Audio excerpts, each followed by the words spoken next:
আমি কোরআনের একটা আয়াত থেকে আপনাদেরকে বুঝাই। আল্লাহ এক আয়াতে বলছেন,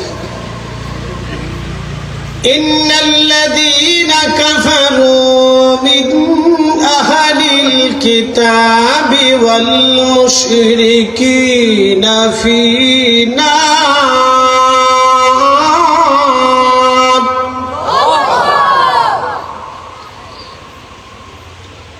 ফী নারি জাহান্নাম খালিদিনা ফীহা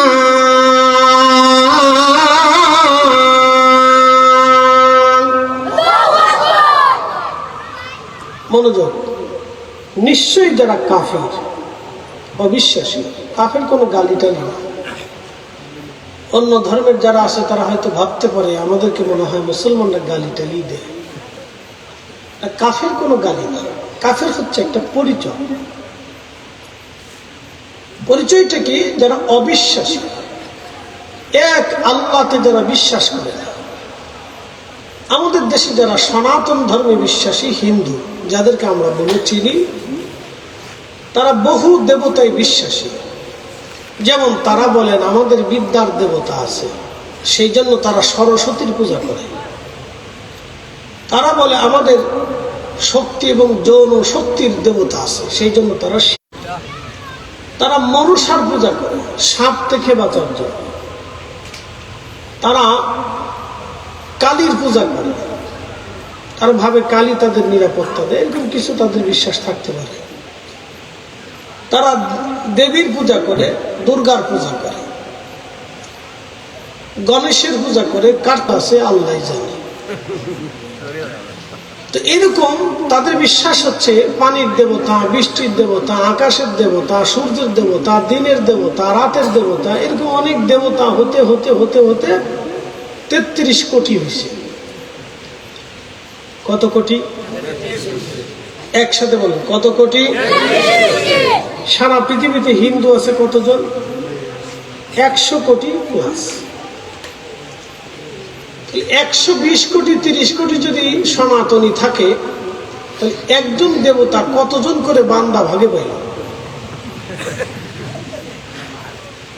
আপনাকে বুঝতে হবে, আমি তাদেরকে কটাক্ষ করতেছি না, বোঝার জন্য বলতেছি। তার ধর্মের বিশ্বাস তার আছে, তো থাকবে। যদি আল্লাহ হেদায়েত দেয় তো আল্লাহর ইচ্ছা। কথা ঠিক আছে না ভাই? কেউ যদি হেদায়েত নেয় তাহলে ইসলামটা তার ইচ্ছা।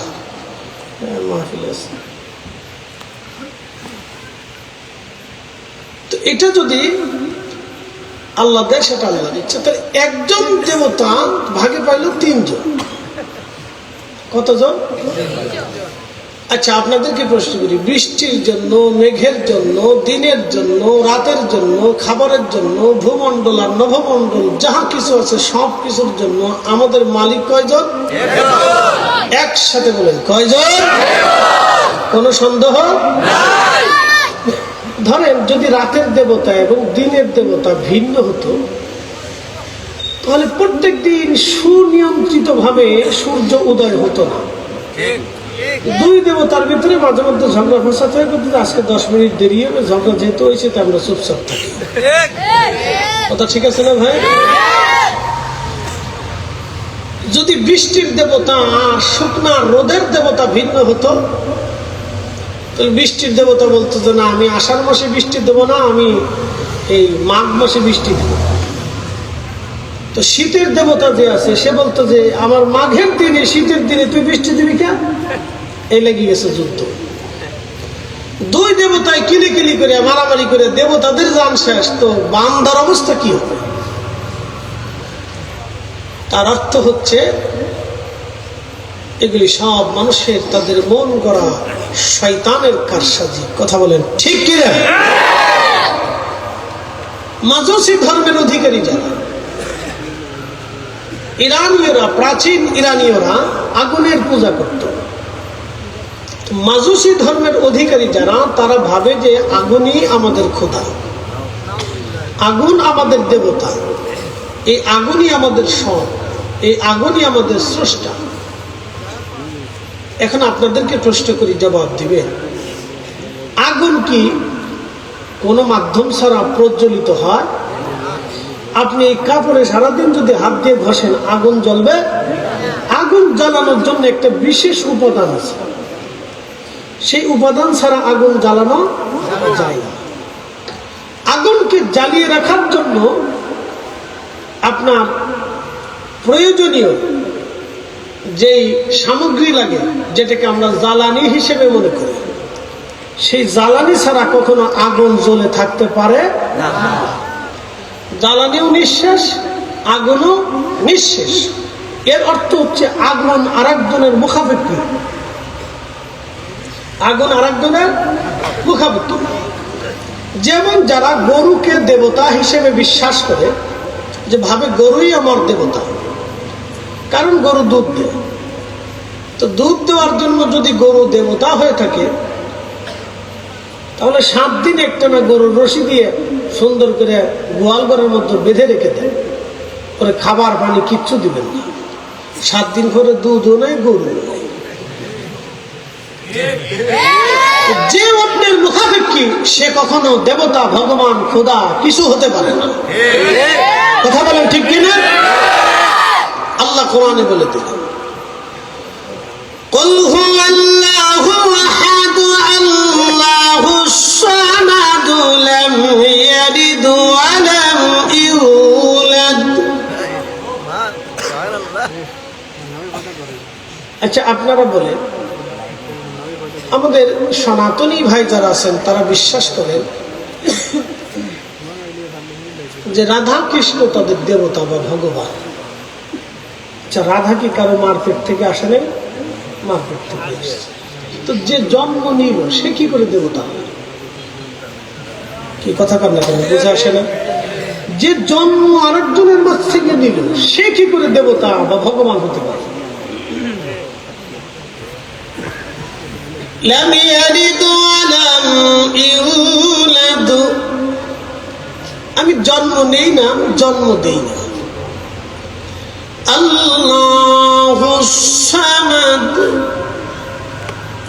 আমি কারো মুখাপেক্ষী না। সব সৃষ্টিগুলি আমি আল্লাহর মুখাপেক্ষী। একসাথে বলবেন আল্লাহু আকবার।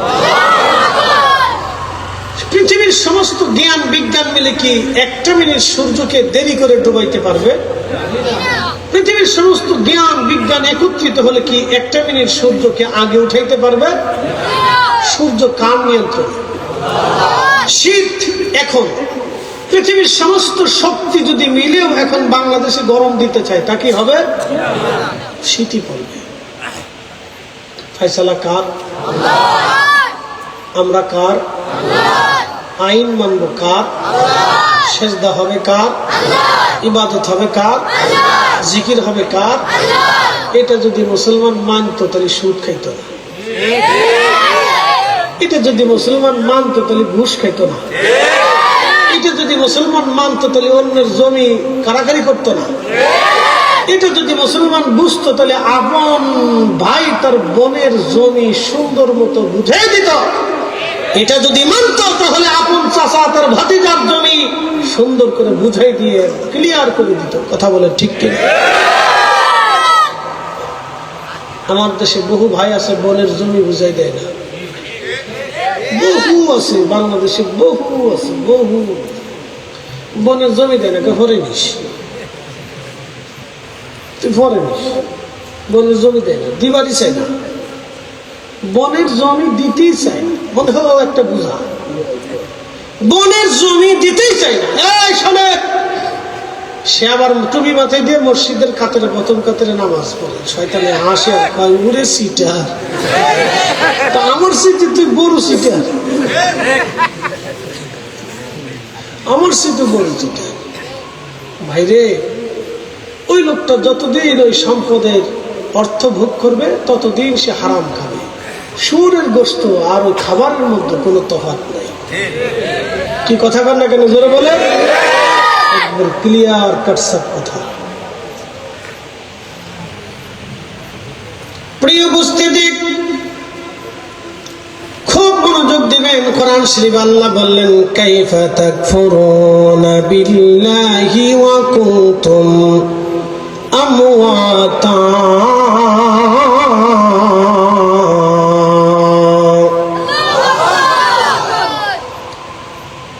রব্বুল আলামিন বললেন, হে মানব জাতি, তোমরা কি করে আমি আল্লাহকে অস্বীকার করো, অথচ তোমরা নির্জীব ছিলে, নিষ্প্রাণ ছিলে, দেহহীন ছিলে, অস্তিত্বহীন ছিলে, কোনো পরিচয় তোমার দুনিয়াতে ছিল না। এইখানে যদি প্রশ্ন করি 100 বছরের কেউ আছে নাকি? সবাই বলবেন হুজুর 100 বছর বয়সী কেউ নাই। তার মানে বোঝা গেল 100 বছর আগে দেশে যারা ছিল আজকে তারা সবাই মাটির নিচে চলে গেছে। বাকি 100 বছর পরে আমরাও মাটির নিচে চলে যাব, ঠিক না? 100 বছর আগে যারা ছিল সবাই মাটির নিচে, বাকি 100 বছর পরে আমরা সবাই মাটির নিচে চলে যাব, কেউ আমরা দুনিয়াতে থাকবো না। আল্লাহ জানিয়ে দিলেন, ওয়া কুনতুম আমওয়াতা, তুমি নির্জীব ছিলে, নিষ্প্রাণ ছিলে, দেহহীন ছিলে, অস্তিত্বহীন ছিলে। আপনারা আমাকে দেখতেছেন, আমার বয়স প্রায় 40 অথবা 40 এরকম হবে। এই 40 বছর আগে, 45 বছর আগে পৃথিবীতে আমার কোনো অস্তিত্ব ছিল না। 45 বছর আগে আমার কোনো অস্তিত্ব নাই। পৃথিবীতে কোনো কর্তৃত্ব ছিল না, কোনো নাম ছিল না, ধাম ছিল না, পরিচয় ছিল না, শনাক্ত করার কিছুই ছিল না। আবার ঠিক 45 বছর পরে আমার অস্তিত্ব বিলীন হয়ে যাবে, হারিয়ে যাব অতল গহ্বরে মানুষের চোখের আড়ালে। Out of side, out of mind. মানুষ চোখের আড়াল হলে মনের আড়াল হয়ে যায়। তার বাস্তব প্রমাণ নিজের সন্তান পর্যন্ত বাবা মাকে ভুলে যায়। হ্যাঁ, ভুলে যায়, মনে রাখে না। হঠাৎ মনে পড়ে, আরে আব্বা, আরে মা। কাজে কর্মে, ব্যবসা বাণিজ্যে, সন্তানের আদর, নাতি নাতকুরের মোহে একসময় তিনি নিজের বাপ মাকে ভুলতে বসে থাকেন। নাতি নাতকুর মনে পড়লে দাদাকে ভালোবাসে। ওই যে একটা গান আছে, সুযোগ পাইলে বন্ধু ভালোবাসিও। এর আগে পরে কি জানি না, আমার এতটুকু মনে আছে, সুযোগ পাইলে বন্ধু ভালোবাসিও। মানে ওই সময় নাতি বন্ধুটা দাদার দাদিরে সুযোগ পাইলে ভালোবাসে, নতুবার মনে থাকে না। পুতির যেমন আসলে ও দাদা নাতি, নাতি পুতি কোথায় চলে গেছে কোন খবরই নেই। ঠিক পূর্ববর্তীদের জন্য যেমন হয়েছে আমাদেরটাও ঠিক ওই রকমই হবে। 100 বছর পরে আমরা অস্তিত্বহীন হয়ে যাব। পৃথিবী 100 বছর পর পর বদল হয়। একটা শহর 100 বছর টিকে থাকাটা কঠিন হয়। 100 বছরের বাড়ি জমি তার মালিক পরিবর্তন করে। 100 বছর পরে ওই জমি, ওই ভিটা, ওই বাড়ির মালিকারা চেঞ্জ হয়ে যায়, অবশ্যই হয়ে যায়। আরে রাজত্ব পর্যন্ত 100 বছর পরে নষ্ট হয়ে যায়। সাম্রাজ্য পর্যন্ত 100 বছর পরে বিলীন হতে থাকে। সবকিছুর দুর্বলতা 100 বছর পরে হতে থাকে।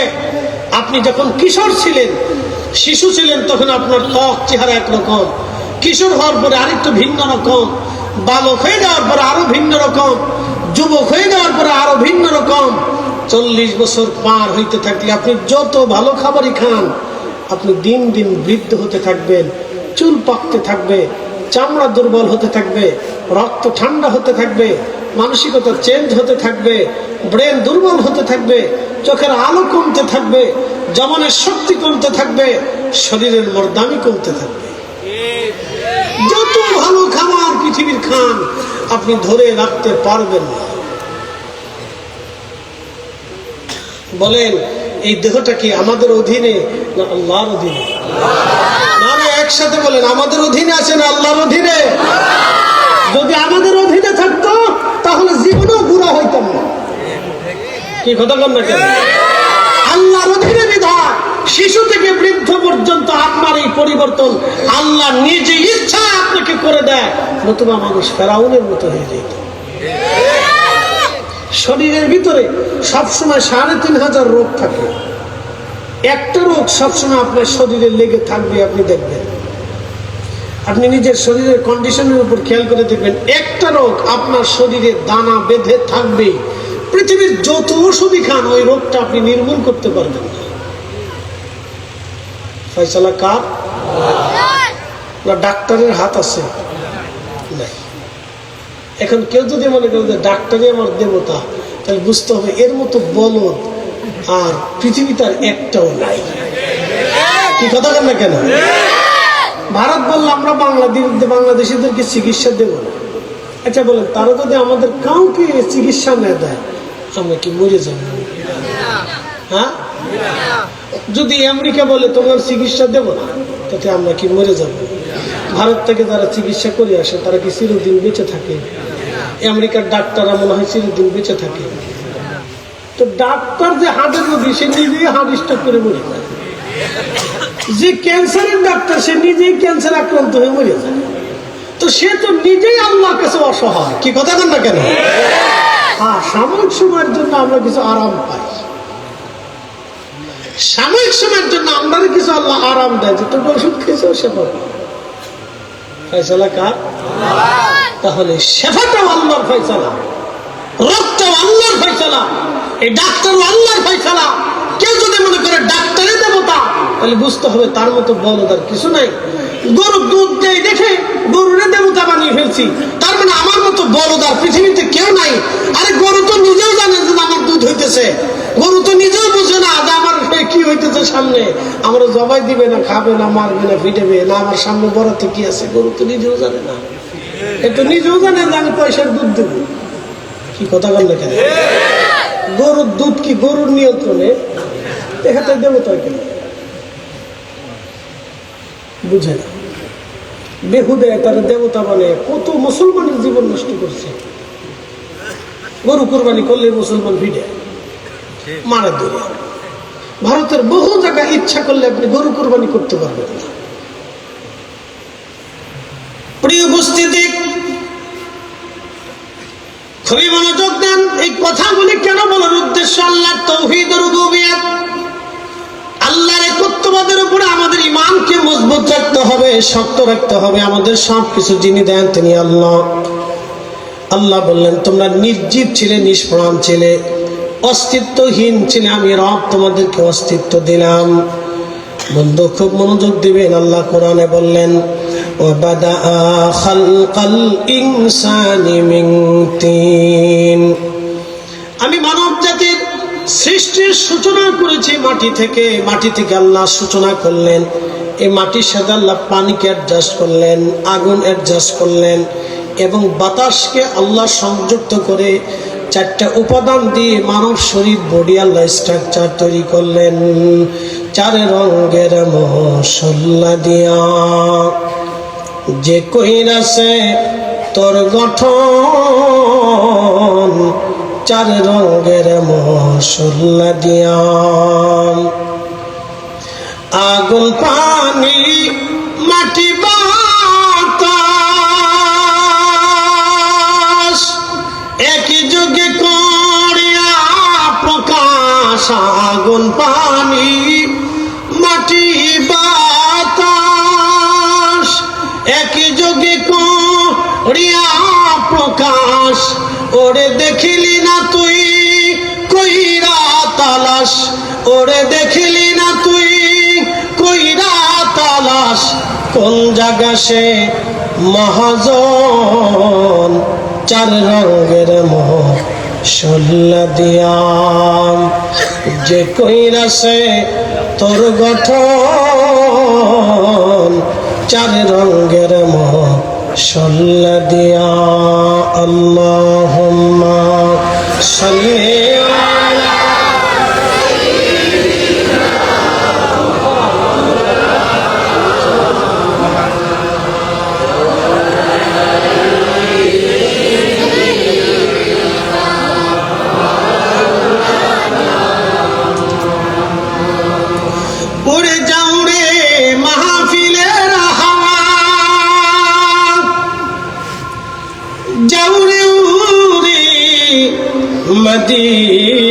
মদিনায়, আমাদের দুরূদ পৌঁছে দিও নূর নবীজির পাক রওজায়। আল্লাহুম্মা সাল্লি আলা মাশাআল্লাহ, আল্লাহু আকবার।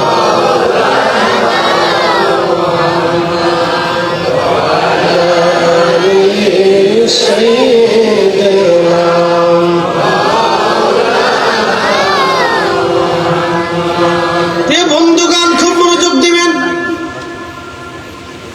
রব্বুল আলামিন আমার আল্লাহ বললেন, তোমরা অস্তিত্বহীন মাটি থেকে সৃষ্টি করলাম। সুম্মা জাআলা নাসলাহু মিন সুলালাতিন মিন মাইন মাহিন।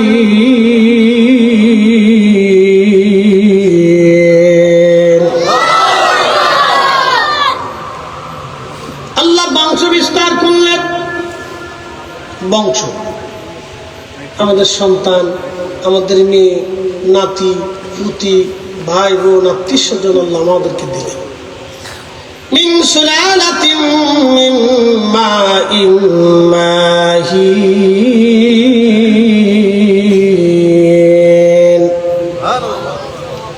আল্লাহ আমাদেরকে বললেন, হে বান্দা, মানুষের নির্গত নির্যাস একটা পানি থেকে আল্লাহ মায়ের রেহেমে সেবজনের ভিতরে আল্লাহ রাব্বুল আলামিন আমাদের ওই পানিটাকে আমার আল্লাহ মায়ের পেটের মধ্যে রিফাইন করতে লাগলেন।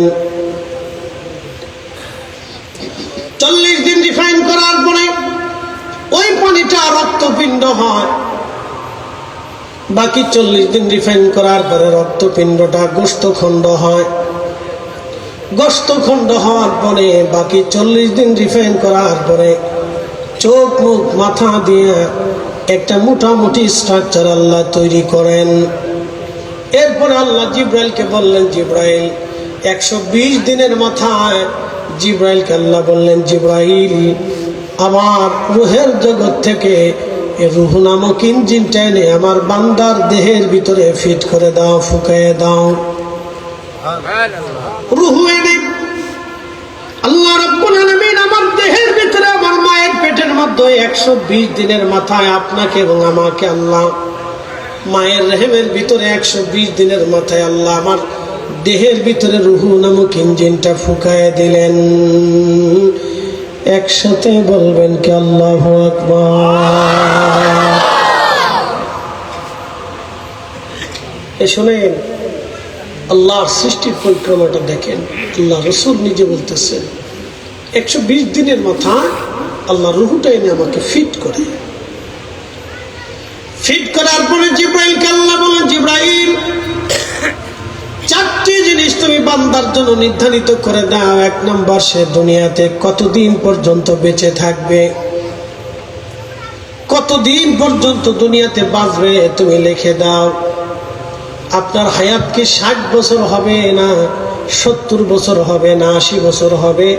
আমার রব্বুল আলামিন ওই সময় লিপিবদ্ধ করে দেয়। একবার জোরে বলা যাবে কি আল্লাহু আকবার। আমরা কার কাছে অসহায়? একসাথে বলতে হবে, কার কাছে? কিচ্ছু করার নেই। হায়াত শেষ হয়ে গেলে কারোই কিচ্ছু করার নাই। একবারে চিরসত্য, চিরসত্য। হায়াত শেষ হয়ে গেলে কারো কিচ্ছু করার নেই, চিরসত্য। শেষ তো শেষ। আপনি কি আর আমি কি? আমরা সবাই আল্লাহর শক্তির কাছে অসহায়। পৃথিবীতে রব ছাড়া আর কোন রবের অস্তিত্ব নেই। লা ইলাহা ইল্লাল্লাহ। আল্লাহ ব্যতীত আর কোন মালিক নেই, কোন খালিক নেই, কোন রব নেই। আল্লাহ আল্লাহ, তিনি অদ্বিতীয়, তিনি এক। কথা বলেন ঠিক না? কোন সন্দেহ? কখনো তোমাকে যদি ভুলি, হেদায়েতের আলো জেনে নিয় কাছে তুলি। ঠাই দিও প্রিয়তম অগমহিয়ান, তুমি রহমান, তুমি মেহেরবান। অন্ধ গাহে না শুধু তোমারি গুণগান, বুঝেও বুঝে না তবু শান, তুমি রহমান তুমি মেহেরবান। আল্লাহুম্মা সাল্লি আলা। আচ্ছা ঠিক আছে, আগে করতে লাগবে। ওয়ালা আলি সাইয়্যিদিনা।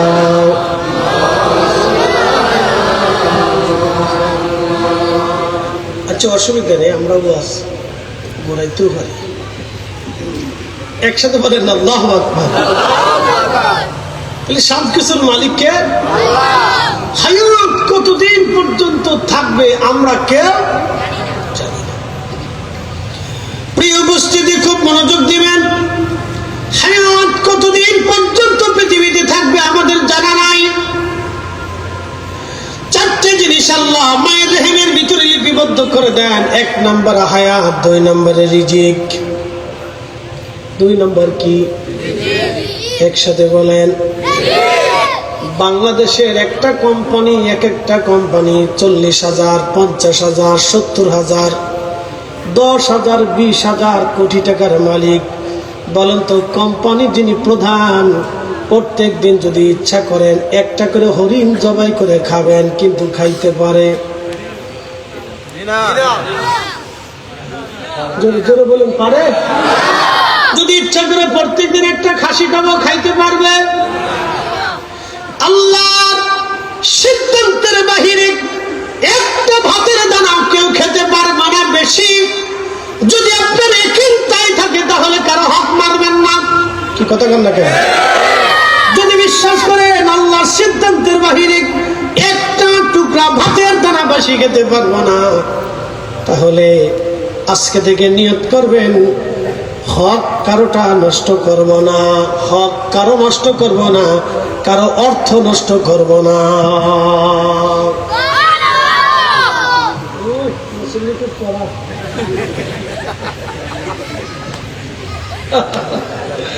কড়া মুসল্লি সামনে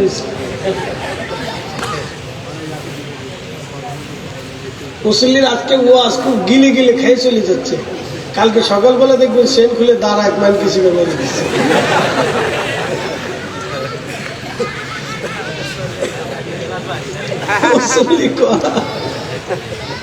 অসুবিধা হয়, তোরা দাঁড়ায় মতিস না, ভালো তো ওয়াজ বলতে।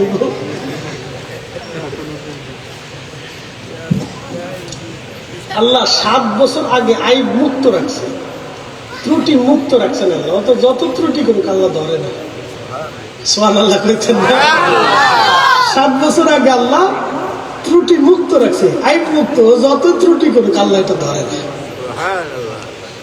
7 বছর পর থেকে নামাজের টাকাটা আসে, 10 বছর পর থেকে লেখা শুরু হয়। 10 বছর আগ পর্যন্ত অনেক কিছু আল্লাহ রুখসত রাখে, ত্রুটি মুক্ত। তো ওয়াজ হোক, অসুবিধা নেই। হুইনাকা দাঁড়ায় মতিস তো ওয়াজ হতই, অসুবিধা নাই। আমরা বয়সে এরকম আমরা আছি না।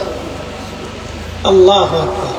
ওদের এক অনুভূতি আমাদের জীবনের আরেকটা অনুভূতি এসে গেছে। কথা ঠিক আছে না ভাই?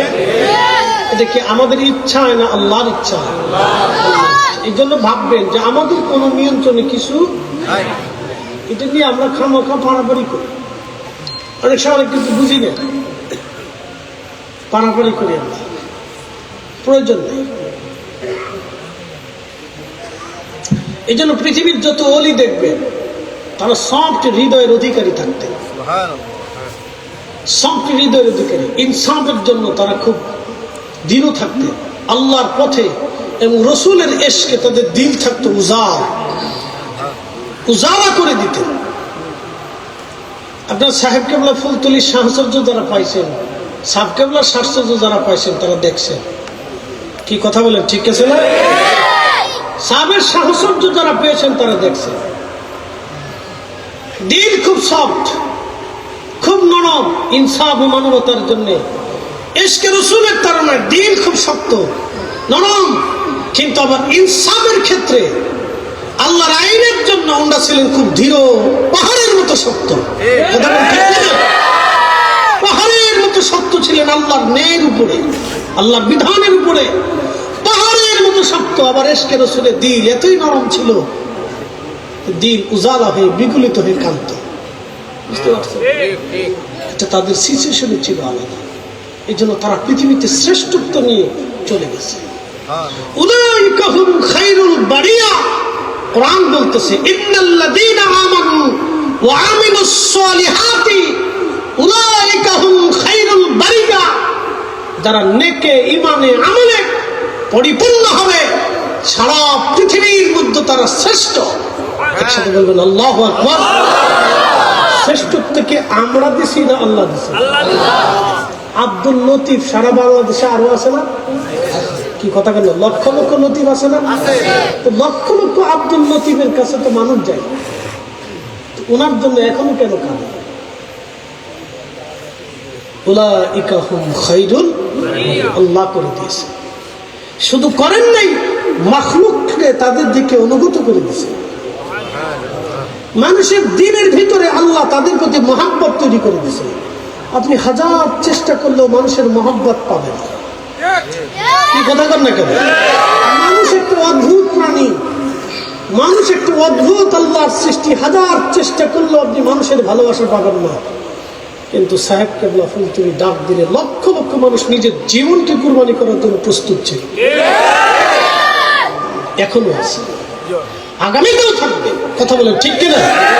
অর্থ হলো মানুষকে আল্লাহ রাব্বুল আলামিন ওনার প্রতি মানুষের দিলকে রুজু করে দিয়েছে।